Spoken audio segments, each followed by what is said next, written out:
Welcome back to Rome Boys. On this episode, we're getting to know the Rome Boys better. On this episode, we're picking on Chris. Woo! I'm used to it.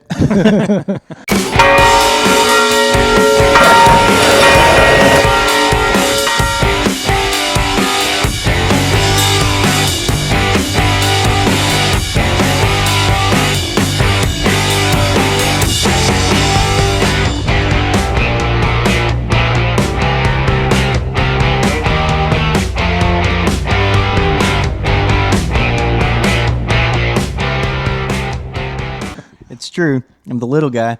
Yeah, but you're wiry. Yeah. Oh, yeah. That's what wiry. Wiry, he said, just so you guys know. Little Irish, mostly Swedish, apparently. And Indian, actually. Native American. Yeah. Cool. Do we know what tribe? A 32nd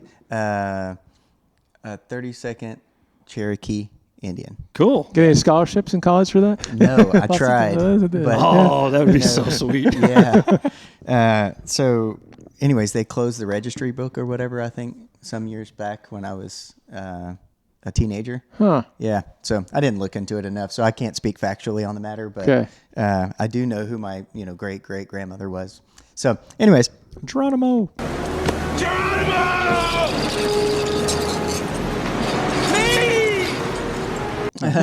Actually, he's in the Dagley family book. No way. I'm related to Geronimo. Yes. How cool is that? Yes, it's funny you say that.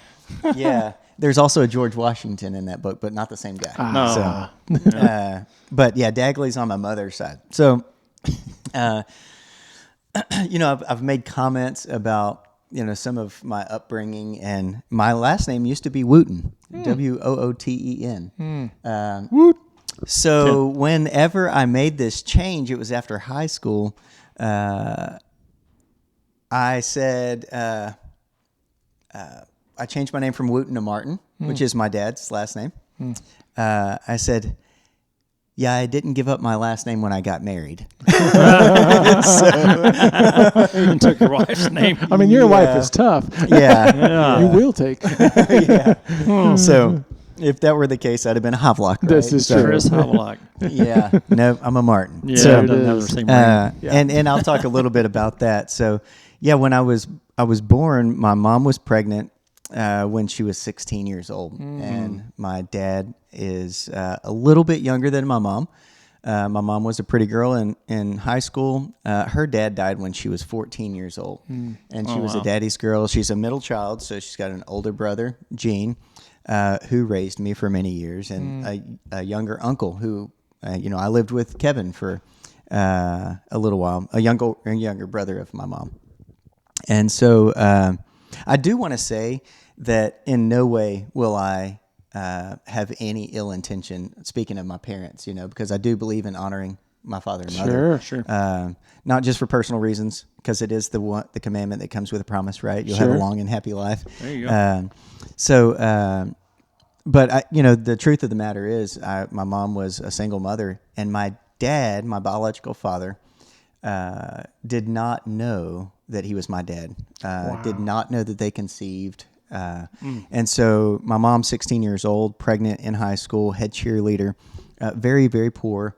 My mom was, and my dad was not poor. As a matter of fact, my great-grandfather, and this, I know there's fact checkers out there, my great-grandfather invented the coaxial cable, which eventually was cable television. Really? So quite interesting. So two opposite ends of the spectrum, right? My dad was an only child. My mom was a middle child. Her dad, like I said, died when she was 14. So she was wandering in the wilderness. And so she had me when she was 17 years old. She didn't graduate from high school. And all of this has played an impact on my life because I have two half brothers, same mom, different dad. And, my mom didn't go to college. My Uncle Kevin did.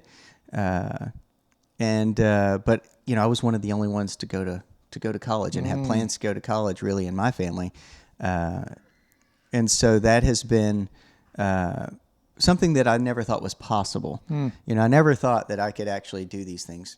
But there's some moments in my life, and getting deeper into the testimonial side of it, where I realized that there was more to my life than what was right before me. Number one, I didn't have my dad, Right. so I was always seeking and searching. Did you know where he was?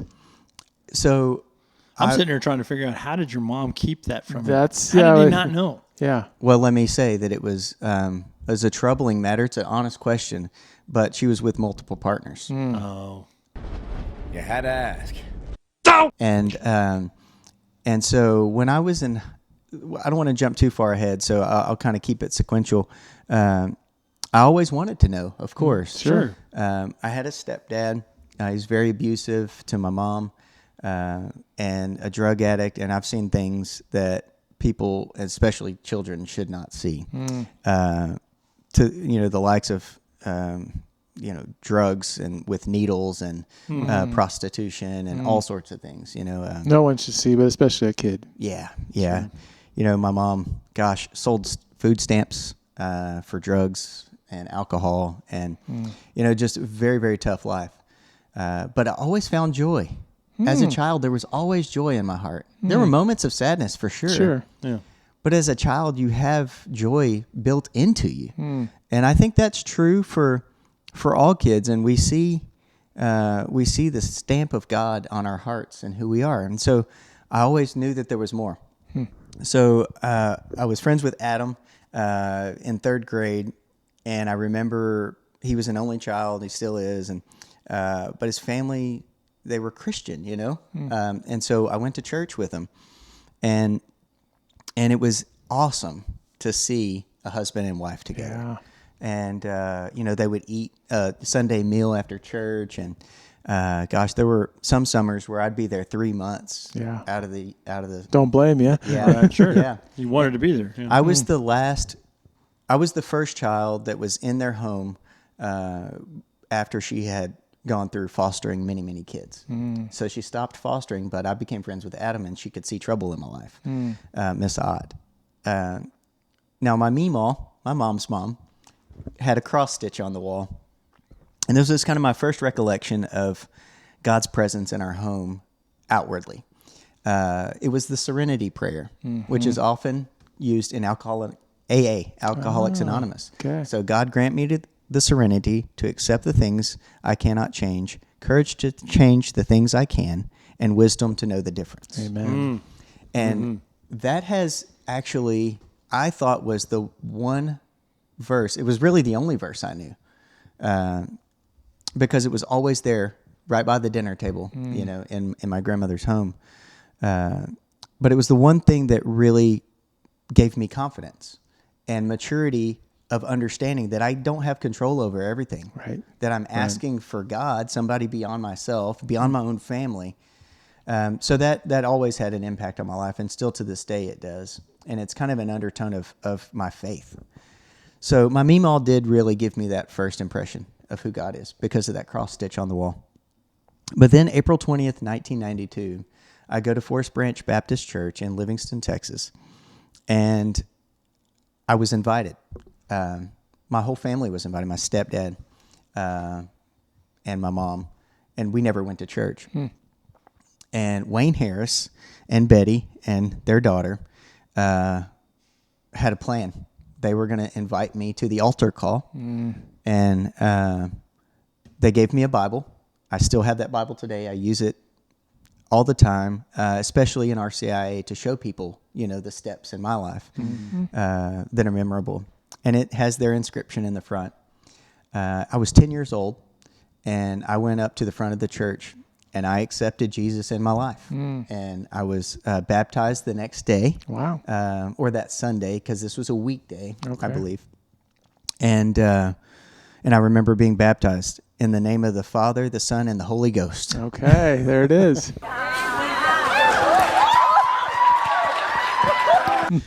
And that was my Trinitarian baptism. Again, I was 10 years old. I remember weeping, sobbing. And that moment... Why is that? What was going on? That moment, I was united with a memory that I had as a child. I remember standing in that same dining room with that same scripture on the wall, or prayer on the wall. My stepdad had stabbed my meemaw in the arm with a steak knife. Say again, please. One of those brown-handled steak knives. Boom. He was violent, very violent. And I remember standing there. I'm a small guy, right? And I remember looking up at my stepdad. And he never touched me once in his life, except for one spanking I got. And I remember feeling the complete presence of something around me that I couldn't explain. I was a little guy. Gosh, Sure. it was before this moment, right? I was less than 10 years old. Yeah. And I remember penetrating his eyes. And I could see fear in his face. And I could see this is the memory of a child, right? I don't know how else to explain it, because it's one of those memories that have stuck with me. Just a presence, an angelic presence, honest to goodness. And I saw fear in his eyes that he would never touch me or anyone else in that room again. Crazy. Because Must have been a big angel. Yeah. Must have been don't mess with my Mimo. Yeah. Don't be talking about my mama. Yeah. Right. Yeah, you ain't lying. It's such a scary moment that God is there. And I knew that day, when I accepted Jesus and invited him to be in my life, that he was he was joyful, and I was joyful that I knew who had been there with me the whole time. The whole time you would. The whole time. It wasn't because I asked him into my life that he was there. He was already He was there. always there, and it came full circle in its maturity. It was like a confirmation, if you will. And so there were lots of leaps and bounds ahead of your average person. Oh my goodness, the Oh, really? maturity there, the spiritual maturity there. Like what? It's Starting interesting. young. It's humbling to say. I agree. When I was in Because God did it. when I Yeah, was in it's all fourth grade summer, fifth grade, I remember leaning on a washing machine. It was rattling. We were in a trailer house, and my mom was there. My stepdad was beating her, and I remember looking up to my mom and saying, "I'll mow yards. I'll do whatever I can to get out of this house. We can get an apartment." I'm in fourth grade, You're fifth taking grade. the father role. Yes. And I said, "You don't deserve to live like this Yeah. anymore." And I literally told her, "I can't live like this anymore. Yeah. I'm not going to do it." And that is when I moved in with my aunt and uncle. And You I almost say like the maturity was forced on you in a Yes. way. It was. Through Sure. your experiences, because like you said, most 10-year-olds Yeah. 10-year-olds and under They're don't not- have that maturity level. Yeah. Well, most 10-year-olds don't go through that kind of stuff. yeah, they Sure, don't. sure. They don't. I remember yelling at them, "I know what y'all are doing in there. I know what y'all are talking about," just in moments. And it's interesting that, that maturity was, kids are, they're very resilient and humans are very adaptive and we're survivors, obviously. So I'm saved and baptized, in the Protestant sense of the word, but I was saved. I'm telling you, I was saved by by Jesus and by the understanding that he was there, and that he's always going to be there for me. So, interestingly enough, I didn't know who my dad was. And Wayne Harris, the man who brought me that Bible and brought me to that moment, lived right next door to my biological father. Say what? At that time, nobody had any idea. My mom, me, That's one. crazy. No one knew, right? Lives still to this day right next door to my dad. Wow. And so,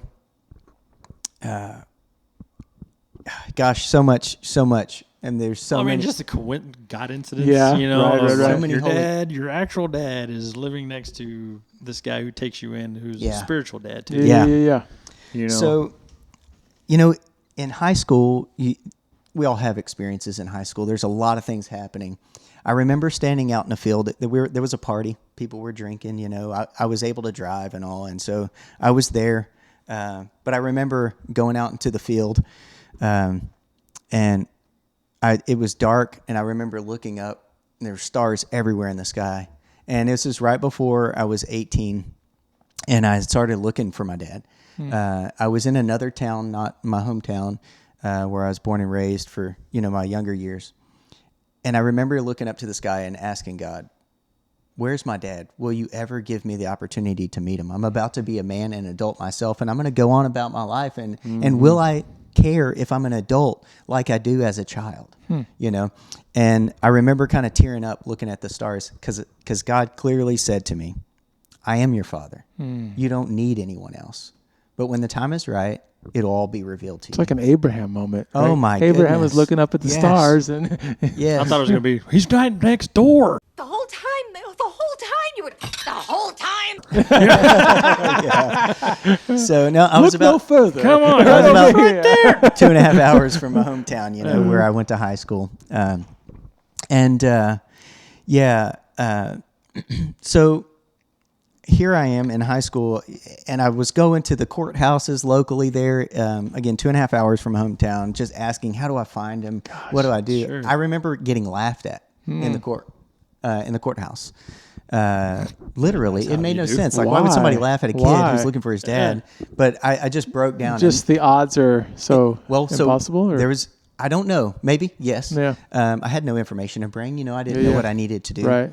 So, but I think it helped me grow. I think it was for a purpose. I think that it was my turn to say, look, Chris, you're an adult, and you don't need to just worry about your past, but you have a future. And while it might sound poetic, and this is just what I was going through, Yeah. this is my experience. So I'm on the phone with my mom, and her husband at the time, who's now passed away, his name is JR. He passed away on my wedding anniversary. My biological father, his birthday, and Anne's birthday, our second oldest child. So June 7th. Oh, my goodness. Wow. June 7th is a big day for us. But JR was there with my mom, and this is my mom's 20-year class reunion coming up. And JR said, hey, there's this guy, Eddie Martin, that I used to play the guitar with, and I'm looking at the yearbook because we're going to go to the class reunion, and you are the spitting image of my old friend Eddie Martin. Wow. And my mom finally broke down because that's her husband. Yeah.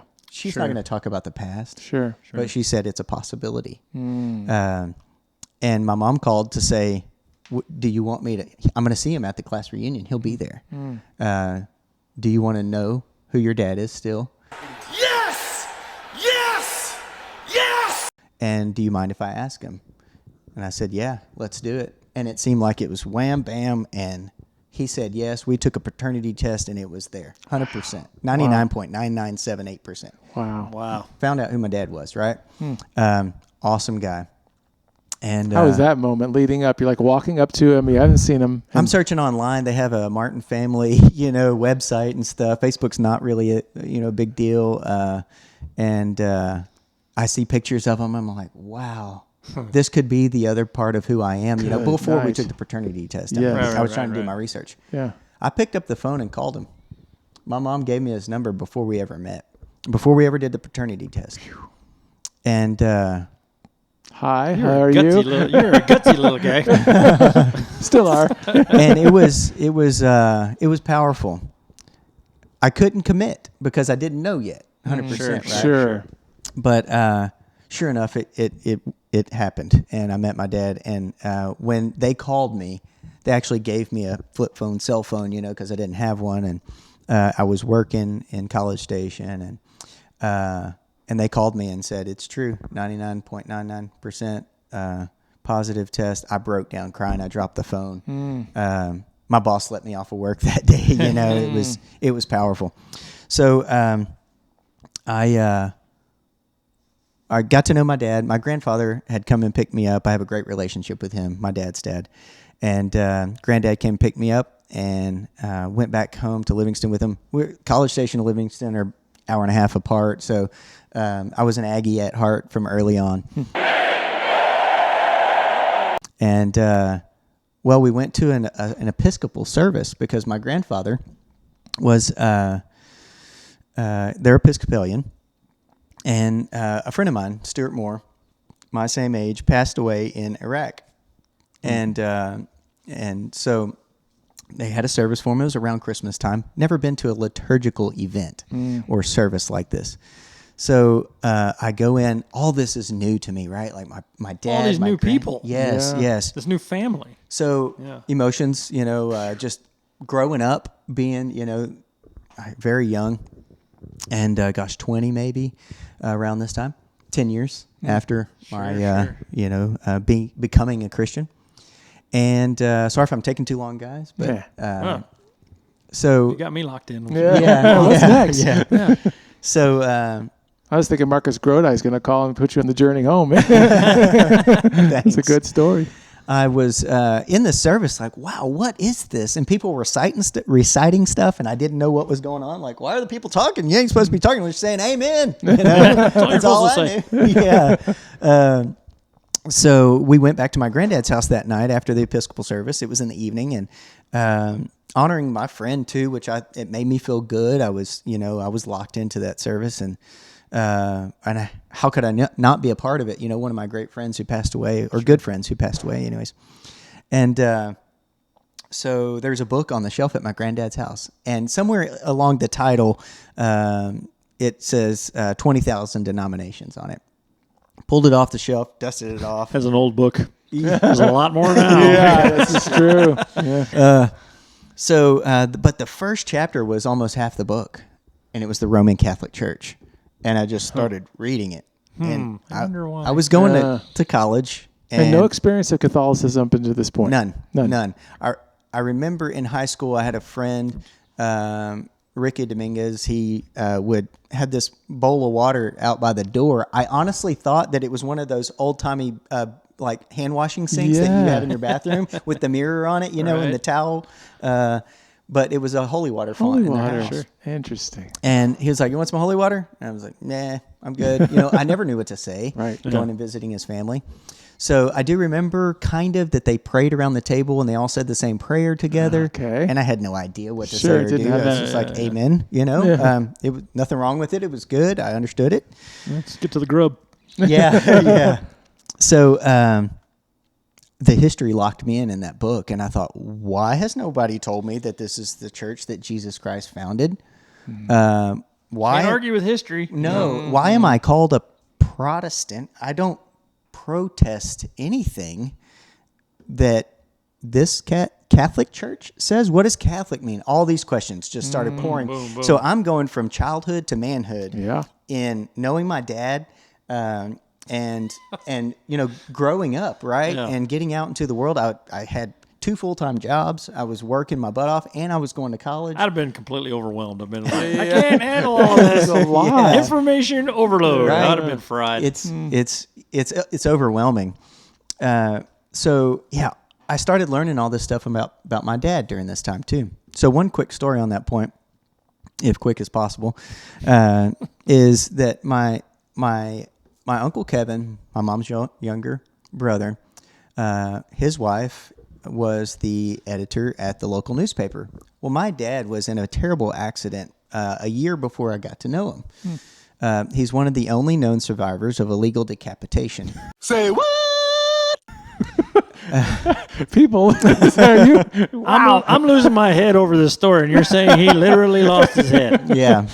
So, Good grief. yeah.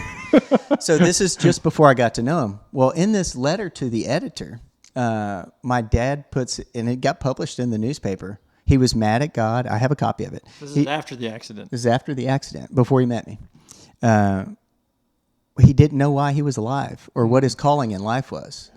And so he published this thing, and my aunt said, it was too dark. There was no way that this should have been published. It shouldn't have got through the processes to get into the print. So somehow it did. At the end of that letter, my dad says something to the effect of, I don't know why I'm called to be here and to be alive, but I know God has a purpose for me. Yeah. And it was not very long after that we met. Interesting. Wow. God's working in his life. Another coincidence. Yeah. Dang. So I'm constantly called by the things that have happened in my life. And when I tell the story of it, it seems just like a story to me. But it also seems like, God was there the whole time, and he's always going to be there for me. The whole time you would, the whole time. So that confidence where you hear a lot of Protestants say, like, do you know Jesus? Do you know where you're going after you die? Absolutely. I know where God is calling me. And I know what I'm supposed to do because we talk. There you go. Yeah. So that really was compelling to know that my dad was, and not to be so selfish, his life was hopefully saved for many reasons beyond just getting to know me. Sure. I believe that he's got a higher calling than that even. And so, again, I started to find my way. I was stumbling around as an adult through this idea of Catholicism. And that was my first real interaction with it, right? Because the book led you to, so it started with the book, the introduction to Catholicism. Get you thinking. Got you thinking. So where did it go from there? So I was I was going to college, and I went to Blinn College. It's a junior college in the Bryan College Station area outside of Texas A&M. And I took a class called Philosophy of Religion. I love the idea of philosophy. I love religion, and then so to put it the two in one, I was like, yeah, I'll take that class. Yeah. I did my research while in the class. Blinn College was a German Methodist university. And so I wrote a paper on that to say, why are you secular now? It was great. It was a great class. It was powerful. But in that class, my professor gets up there at the front of the room the first day and says, we're going to learn from great philosophers, Immanuel Kant, Siddhartha the Buddha, Saint Anselm. Now we're talking. And I started getting a little closer, right? And I'm just listening. I don't know. I'm the guy just kind of receiving God's message, and I didn't even know it. Yeah. And then he said, and St. Thomas Aquinas. And I was like, huh. I've heard that name before. Yeah. That's on my delivery route because I work for UPS. And so there's a St. Thomas Aquinas Catholic church in College Station where I lived. I hear this guy's name up at the front of the room. I met who is now my wife, Melissa, who's cradle Catholic. We're just friends. But I found out that she had only missed Mass one time. She'd only missed church on Sunday one time in her entire life. And she was probably sick. And she was sick, and she was mad she couldn't go. Now you're just showing off. And I thought, never missed again. oh my goodness, I've always known keeping the Sabbath holy really does mean you need to fellowship and commune and be at church. Even as a Protestant, I knew you got to go to church on Sunday. And she's living it. And she's living it. And I thought, and I had made so many mistakes in my life, all of which I won't break myself down into tears to tell you about right now. Thanks. Sorry, but we've all made Be mistakes. a different episode. Yeah. One all by itself. The Confessions of Christ. There you go, Augustine. Oh boy. Yeah, that's about right. That's about right. To sum it up, yeah, Augustine. So I literally told Melissa as a friend, I'll never date you because she's just too good, and that she deserved somebody that was a virgin. I wasn't. She was, and had her card in her purse. Chastity card. Chastity card, yep. And Basically, you're saying you just weren't worthy. We're not worthy! We're not worthy! Yeah, totally. And I meant it. And I was pushing God away, But anyways, so I went to Mass with her one day. And it was at St. Thomas Aquinas Catholic Church. And it was the first time I had ever went to Mass. Now, I want to say that... Thomas Aquinas. There's that name again. Yeah, exactly. Yeah. I want to say that I did go to a Catholic funeral, but I didn't participate and I didn't stay for the whole thing kind of a thing. Like I kind of left out and he was a good friend of mine. And but this is what I knew I was going to. I knew I was going to a Catholic church. The funeral, I was like, aren't we going to talk about Joel? It was different. Sure. I wasn't used to it, right? So I knew that something more was happening with my faith. And here's the reason. I never really knew how to interpret Scripture for myself. And I never really knew that the Scripture itself said it's not up for interpretation. I always took it from the word from my Sunday school teacher or the preacher at the podium or, what I could derive from the book myself. But I always knew something more than even interpretation was missing. And so I remember sitting there with Melissa, and I had decided to come into the church. And I can culminate what was missing in one thought. I started to cry. Because I said, you know, I've gone to Mass now. I had been going to Mass with her after I decided to come into the church.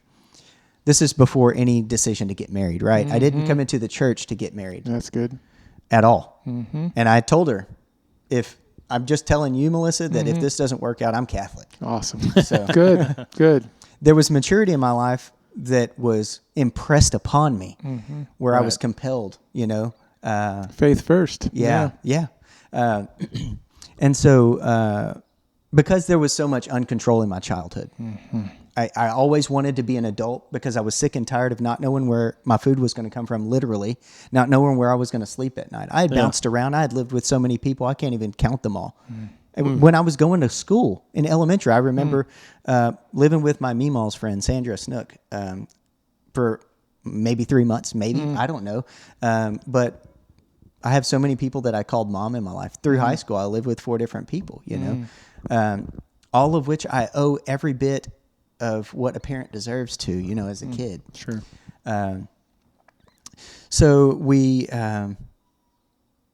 grew together, Melissa and I really dived into the church. And so I was participating every way that you can.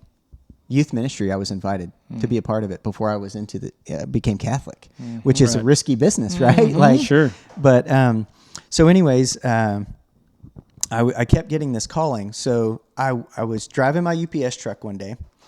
I have a non-denominational bookstore on my route, and I know this Melissa is a good Christian woman, and I just want to be really good friends with her. So I go into the store, and I'm like, okay, how can I be a better Christian? And I don't know about this whole Catholicism thing completely. How can I be a better Christian? Well, there's a book called Becoming Friends.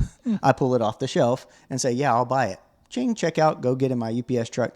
I open it up, and it says, there are writings from St. Thomas Aquinas in this book. This is a non-denominational bookstore. It's a non-denominational book. Showing up. And I'm like, okay, St. Thomas Aquinas. He's my patron saint, you know, as it turns out. So I come into the church. It snows on that Easter, which is not normal in South Texas. Hell has frozen over. Yes. I mean, snowed like the Dickens. So it was a great day. And I came into the church. Watch out, world. Chris is Yeah. in the house. There we go. I got a question. It's like, what was the moment, I guess, you realized that Catholicism was where you were meant to be? I was sitting at the table, and Melissa was. This is before I came into the church. I was at her apartment or whatever, and I started crying. I didn't finish that story. Sorry, guys, if I jump around. But I said, you know, I've been going to Mass with you, and you talk about taste and see, and I can't taste and I can't see what you see, and I know it's missing. And this is just like maybe a week before I come into the church, okay? Which is always a fun week right before Easter, right? Powerful. Yeah. Because my mother-in-law is like, this is what this day means. This is what this day means. Engage in it. Do something about it. And Fran brought me, to maturity in spirituality in my faith before I became Catholic. And you, Tony, actually made a comment to me one day that says, be careful. This is, you and Liza were married, Melissa and I were not. And you said, be careful what you read because you need a solid Catholic foundation. And you called me out. Because you were reading Protestant Christian books. Right. Yeah. But you Not that they were bad, but you were bold though.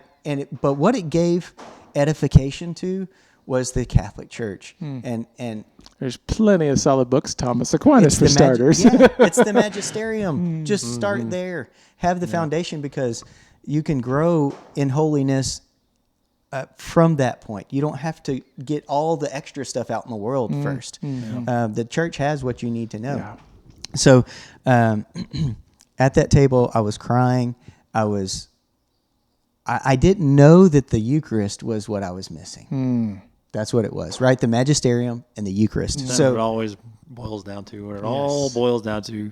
Yeah. Is the So Eucharist. that night, I am awakened, sweating from a dream that I had.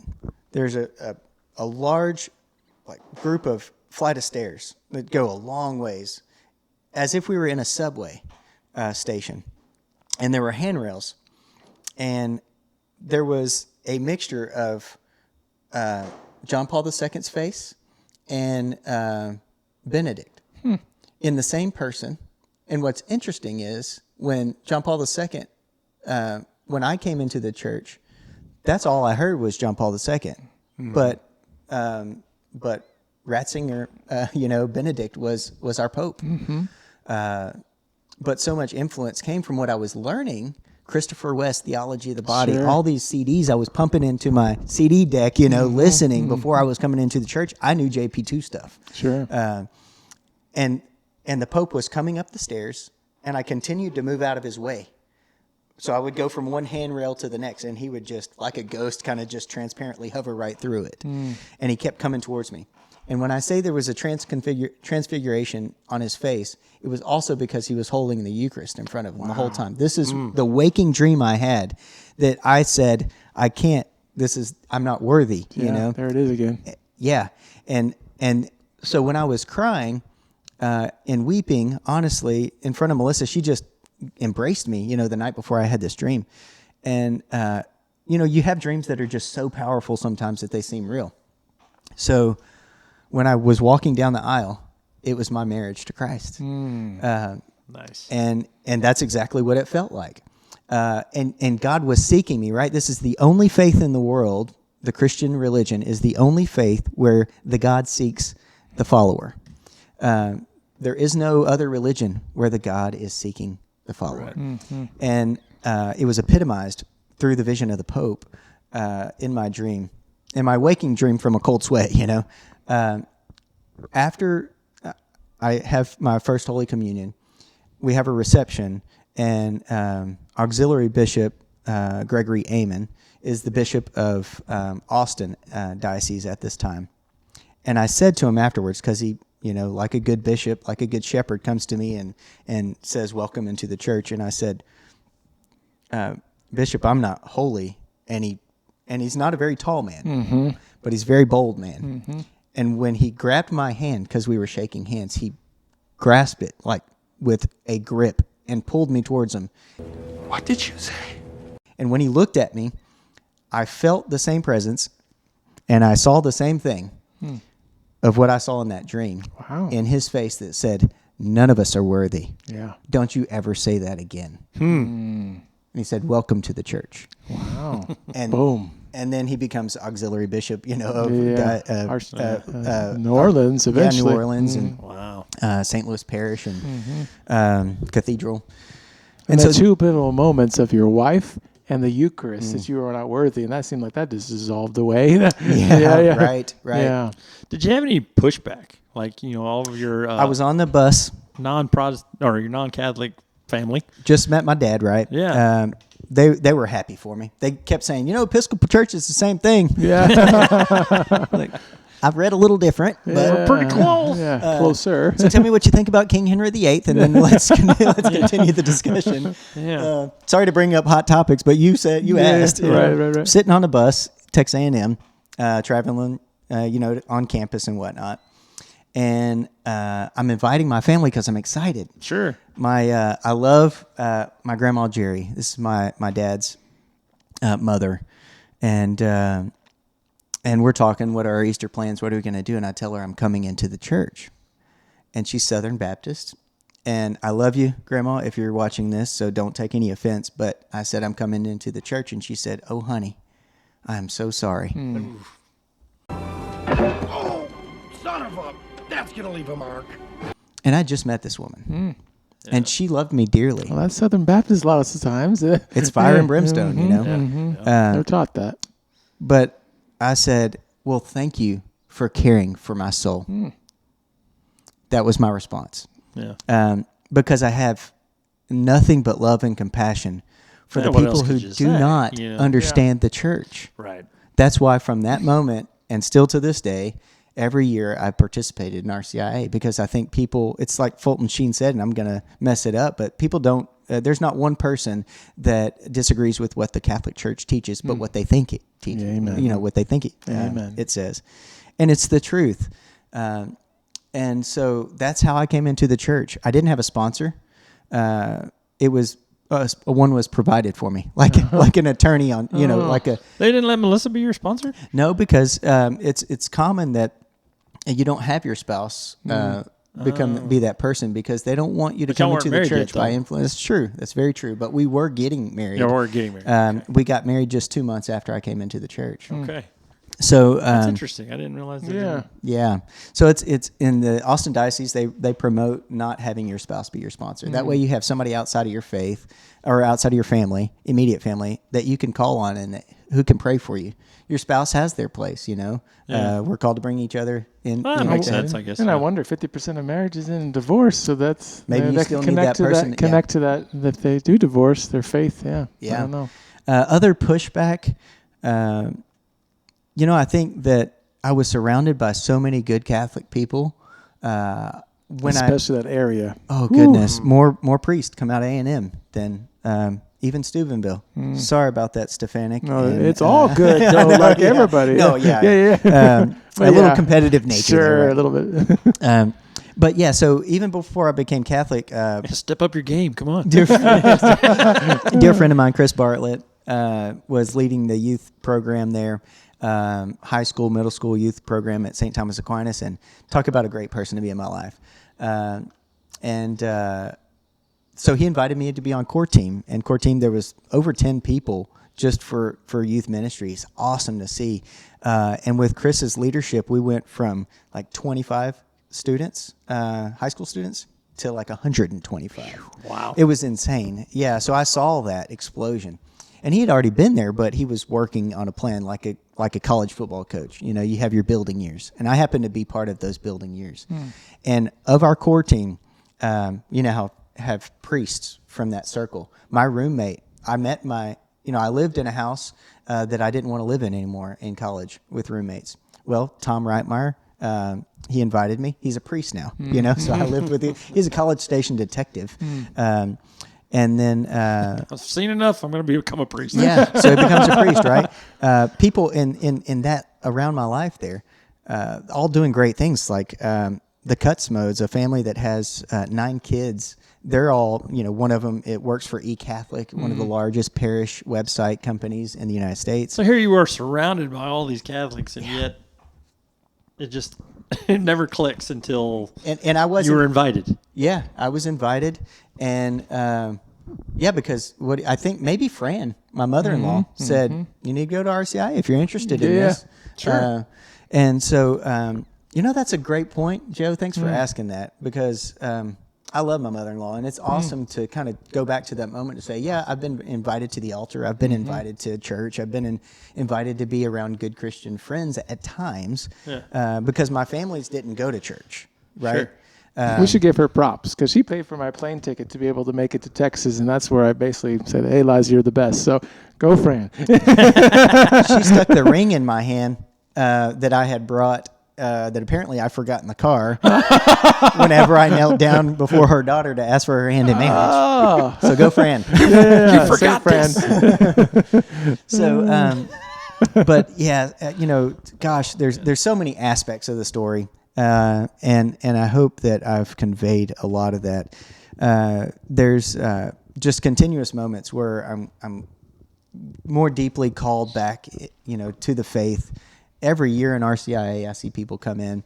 I could go on. There was multiple priests, by the way, that Jared Cook is in Louisiana now. He was on core team as a priest. Chris Bartlett's doing amazing things with the Blaze Ministry and Next Level Ministry and Equipped. And just, some other Cuts Modes kids that were our students in our youth ministry program. One of them was on the Unplanned team. Great movie. That produced that movie. And other people that were priests out of that group. And I even thought, like, what am I doing? I should be a priest? I really, the thought crossed my Good. mind. You should consider it, definitely. Yeah. So there was, I can say that I did consider it. Even getting to know Melissa and becoming Catholic and all of that time. So I had a lot of people around me encouraging me. And when I would come out here to West Texas, I saw a strong Catholic culture. I mean, you look at these small towns and there's parishes that are alive and well and thriving in a lot of ways just because there's butts in the seats, you know? And we're in West Texas. We're in the Bible Belt, technically. yeah, right. I mean, you get outside of this mission little, territory. Yeah, you get outside of this little country territory here that we have of our cluster. It's mostly Protestant. Yeah. And we Yeah, do it's get some true. pushback. Yeah. So what's been interesting is I've lived out my Catholic faith, praise be to God, in a way that I believe I've been called, which you've mentioned the Benedictine way, which is through work, you know, Prayer as and one work. of the three-legged stools that he talks about, one of the three legs of the stool. And people have said, after working with them for a year in the nursing home or wherever, they say, "You're Catholic?" Wait a minute. And I love that in a sense because people won't cuss around me oftentimes. And I've experienced this, you know, in the past, not because I'm holier than thou or I'm wearing a big cross on my chest or, Right. Now, as the ideal Catholic, rated 100% on Catholics.com. but you know, you get it. It's good to be around wholesome people. And so it's been great to have friends who are not Catholic either get their marriage convalidated, their spouse come into the church, people who are friends who we never pushed anything on are now Catholic. And it's been amazing to see the faith grow around me. And that maturity level from that I said I was missing that thing. It was the magisterium and the Eucharist. Well, I felt like I went in my faith, not that Protestants aren't adults in their own faith. But for me, I went from boyhood to manhood because I really got that what I thought I was missing, my dad. And that connection when I was out in the field, you know, looking up at the stars saying, I want my dad. Well, he gave me my dad. I found him. And he led me, quite honestly, into the church through that Episcopal experience, that small C Catholic experience. And so I'm grateful to everybody in my life, even if. But then it also eventually led you to the Father in the Eucharist. Yeah, that's it. So you were asking for the Father. You just weren't exactly know. in which one. You were Here's you were my looking son. for a eternal one, but then Yeah. you ended up finding Even the more. one. Yes, yes. That's amazing. That's great. So that's how I came into the And church. married with 6 daughters? Married with 6 daughters. Yeah, you know, we always said we wanted 6 kids, and we We practiced. said 7. We practiced on our wedding. Wow. Yeah, we have 7. That was, I mean, Lacey early- said 14, 2. right? Lacey said 2. We have 5. yeah, 14s. There you go. 14. So I you know, it's I would have never thought I'd have been in an institution because I'm not an institution guy. Yeah. And my wife is somebody who's like, okay, here's the rules, you follow them. Yeah. We took math together, college algebra. You know, we were becoming friends and whatnot. And man, she was an A student because she worked hard. She kept her nose down. She followed the rules. And I'm like, why? Literally, I'm the guy. Come on, asking live a little. questions. Yeah. That used to get me in so much trouble. What if I could, in math? What if I could just tell you the answer? Why do I need to show my Show work? my work. Right. Yeah. My wife shows her work, and it's her love language.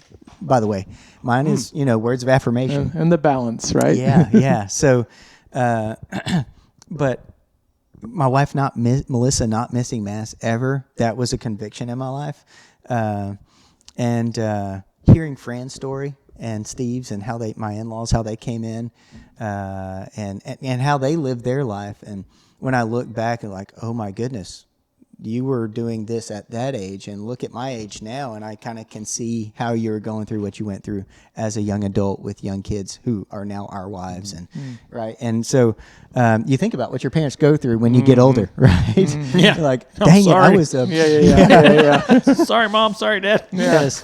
What goes around comes around, right?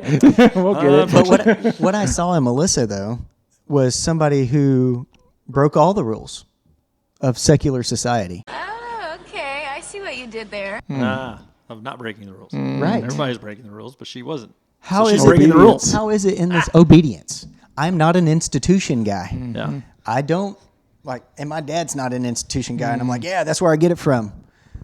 But for me to give my myself up to the church for me to make that commitment, whatever anybody else thinks. And I'm not trying to say I'm holier than thou, and that I was the prodigal son, which I was.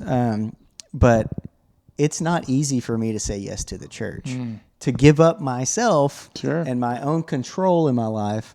But I asked her when I was coming into the church, like, why do you do this? And, I don't know.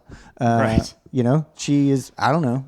Well, because it's what my parents did. I don't know. It's just what you're supposed to do. What we do. Yeah. And that's obedience. And it's not blind obedience, because she loves Jesus and she loves the church and she's just, why would I go outside of this? It's simple and it's the truth, But for me, she brought you to the obedience, and you bring her to the knowing the why. Yeah, absolutely. And she'll say the same thing. And so I think that adventurous side of me kind of drew her near, and I needed stability. Sure. And opposites attract. There you go. You complete me. Exactly. I'm giving a talk at the retreat, at a retreat. Acts retreat. Won't tell too much. But I'm looking at the chart because I'm putting together this PowerPoint slide, and like my life was crazy. I mean, things were going on in my life that was people shouldn't be doing. There was inconsistency. I didn't know where I was going to live, right? Didn't know where I was going to get my next meal. Even when I was on my own as a young adult, like 18, 19, 20. Then I met my wife, and it was like, normal. Straight and narrow. Yeah. Went from this wacky life to... Yeah. I don't know, though. Your life's pretty crazy. Well, okay. Fair enough. In one way, yes. This is what Melissa would say. She's like, I met you and my life just got nuts. Interesting. That's the truth. Interesting. We have moved 13 times since we've been married 13 years. And some of those places, we might have even lived there a year and a half or two, which means we moved multiple times in singular years. So the longest we've ever lived in one house is the one we're in right now. Wow. And it's a rent house with 2 bedrooms, no insulation. It's cold in the winter and hot in the summer. And your wife found that house for us, which is a mile down the street from you. And it was not habitable. And we cleaned it up. And it's been one of the greatest things to bring our family together. Well, it's better than you found it. Yeah, we are. But you're putting in some roots. You're building a house. Yeah. In the neighborhood. There's not been a greater time in my life than now. That's amazing. That's great. It's the truth. There was what I kind of have went back to is I've said that so many times in my life. I came into the church, greatest day of my life. I got married. Bet you're going to say that about 100 more times. Greatest day of my life. Yeah, best day ever. Yeah. Everybody, until the next time. Yeah, exactly. So, I just had a great God incident. Yeah. Anne, she's our second oldest. She comes to me and said, "Daddy, you got to read this book. It's so good. It's St. Thomas Aquinas, written for a child." Okay. Can I borrow it? Yeah, right, me too. I'm reading it right now. And she's compelled by it. Wow. And let me just say that of all our kids, they all have great gifts. I wouldn't have picked her to bring it to me. Yes. And she is. And how he's touching her life. He can touch anybody's life. Yeah. So the roots that are being, driven deep into this soil here in Rowena is something I've never experienced before. I feel like everything's just coming full circle every day. All I've ever wanted to do, I'm Rome Boys, I'm the entrepreneur or whatever that means. But, I'm not an institution guy, so I was always like, I don't want to work for a corporate company. I can do it better myself, right? Mm-hmm. That's why Cross Healthcare exists. Mm-hmm. And so, we own our own company, and we're so thankful for everybody that works with us. And there's not anything in my life that I don't feel that God has just orchestrated every bit of it. And if I was to die tomorrow, I'd be sad for my kids and my wife, but I'd be fulfilled. And that's hard to say. I have run the race. I have fought the good fight. Yeah. Yeah. And I'm not giving up. I'm excited. Sure. I can't believe what God has in store, Sure. for the next Yeah. so many years. But seize the day. Absolutely. Carpe diem. I was diagnosed with cancer. And that was one of the biggest struggles that we faced, just not knowing what tomorrow would bring and saying, hey, Chris, wake up. And I'm like, God, I've been through hell. Why am I having this disease, this diagnosis? But there have been so many people that I've helped who have had the same diagnosis and other cancer diagnoses. The And good that can come from it. wow. So many people's lives have turned around. And so every single time I come back to my faith to say, here's the formula, because I took a natural approach and I was successful. And so it always came back to, but none of this matters. I honestly believe that God's purpose is what is my lifeline. Not medicine, not fruits and vegetables, but it's my purpose that is coursing through my veins. And whenever I sin, it hurts. It hurts more than anything I can imagine, because I know that it's my choice, right? When it's a mortal sin, it's grave sin. And when it's on your heart, it takes me all the way back to when I was an innocent child and God was there for me in the worst of times. And here I am in the best of times. And God is there with me now. But, I'm always reminded, like, when we're up on the mountaintop, when we can see everything clearly, we should be able to see God in our life the most. But sometimes we forget, and it's when we're in those valleys that we're looking up to God that we need that help, right? So, my encouragement to anybody who is not willing to share their testimony is you're not willing to share Jesus, and that ain't okay. So I think people need to be more bold. And that's how Rome Boys was born, right? Sure. We don't have any knowledge that no one else has access to or has the courage and ability to share. So that's my story, and I'm sticking to it. The Cinderella Man.